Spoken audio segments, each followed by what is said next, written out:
Hello and welcome to People and Profit. I'm Kate Moody. Coming up, legal tender or a way around sanctions. We look at the role cryptocurrencies are playing in emerging economies and geopolitics. The environmental impact of digital money. Our correspondents visit the biggest Bitcoin mining facility in the United States to find out more about its carbon footprint.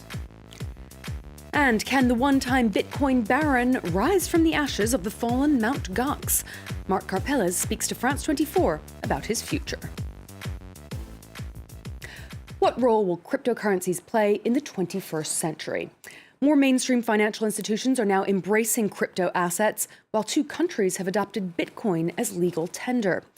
But concerns about volatility and security remain widespread, while Russia's war in Ukraine has highlighted the potential for cryptocurrencies to be used as a geopolitical tool on both sides.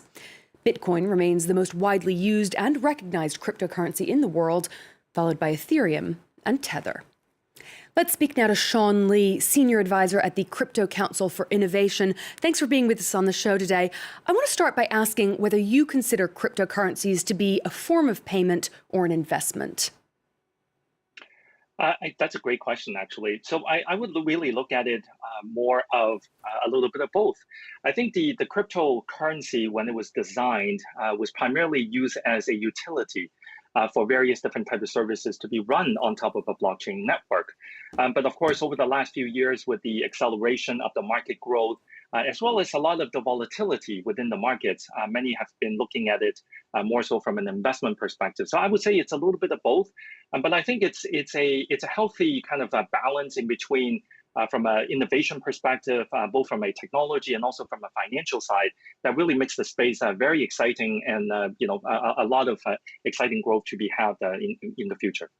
Now, El Salvador and the Central African Republic have both adopted Bitcoin as legal tender in their countries. How does that change the perception of the industry, and what challenges might it bring? I think I think it's an evolution. It doesn't change the industry per se. At the end of the day, these are smaller economies that are now accepting Bitcoin and potentially in the future other cryptocurrency as part of their legal tender as well. But I think it's a step in the right direction. It adds more legitimacy from a regulation, from a licensing perspective.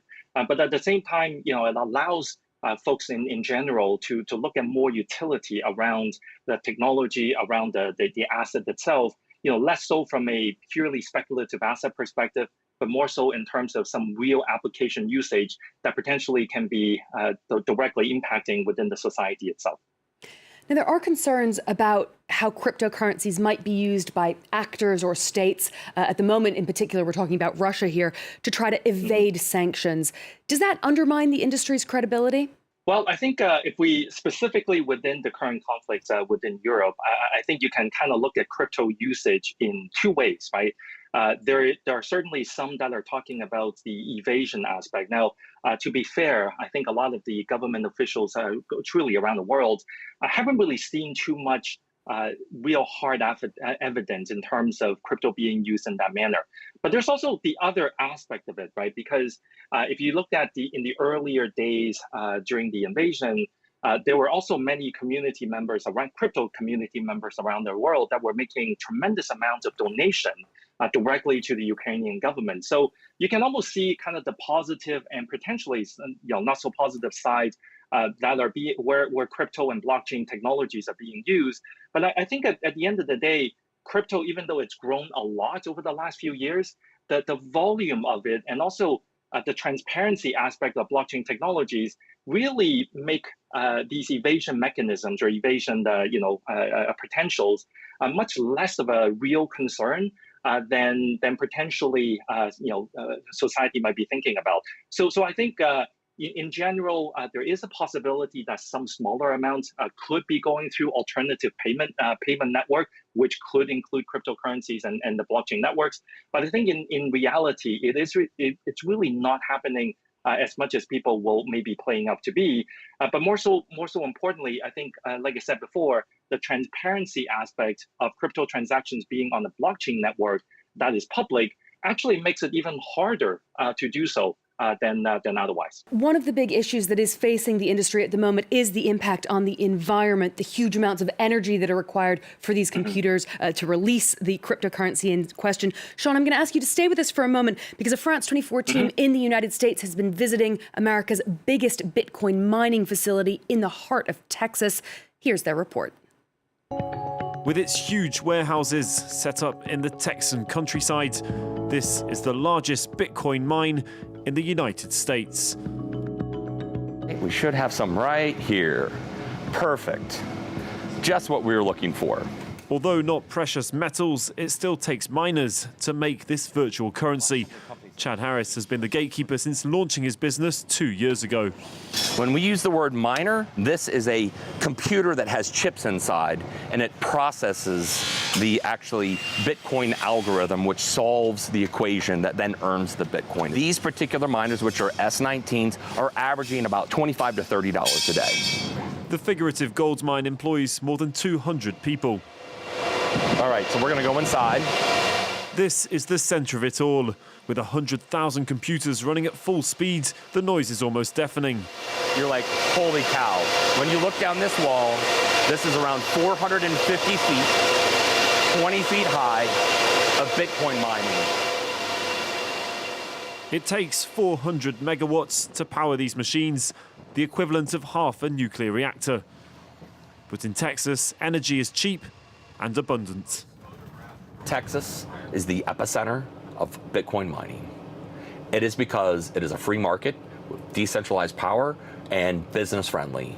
And Governor Abbott wants it that way. As a result, Rockdale attracts investors, especially from China. Beijing banned Bitcoin mining 2 years ago due to pollution concerns, as the electricity used in the mining was produced by coal-fired power plants. A godsend for the mayor. When China shut down, we were getting 3 and 4 calls a week. We probably had at least 50 inquiries to bring in 20,000 miners or so, But we simply can't go someplace that they can plug in. It would take about 16 months to build out power. Texas is already home to about 30 of these mining companies. Only a quarter of their activities powered by renewable electricity sources. Environmental activists are sounding the alarm. They say the Bitcoin industry uses more energy each year than the entire country of Sweden. Let's come back to our guest, Sean Lee from the Crypto Council for Innovation. Sean, what's your reaction to those concerns about the cryptocarbon footprint? I think the concern is real and it is warranted. Now, I want to be careful here, though, that when we talk about the environmental concern for crypto, that's a very broad term. What we're talking about, especially in the video that the audience saw earlier, is about Bitcoin mining. Now, within the blockchain industry, there are various different types of protocols that are out there. Bitcoin is what is known as a proof of work network, proof of work. And proof of work requires significant mining that requires a lot of computing power, which is what you saw in the video earlier. But increasingly more so, there are lots of protocols out there that are now what is called proof of stake. And that does not require the tremendous amount of computing required to do the mining. In fact, the carbon footprints for many of these protocols are close to zero. So I think the one thing that I would kind of respond here is it is not the environmental concern for crypto in general. For Bitcoin, certainly there is some concern in regards to the energy usage.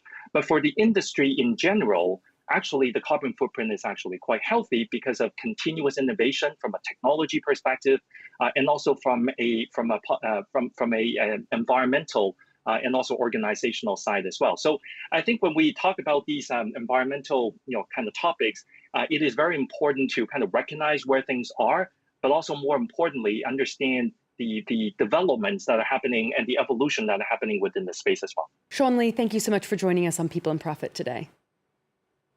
Thank you. Have a good day.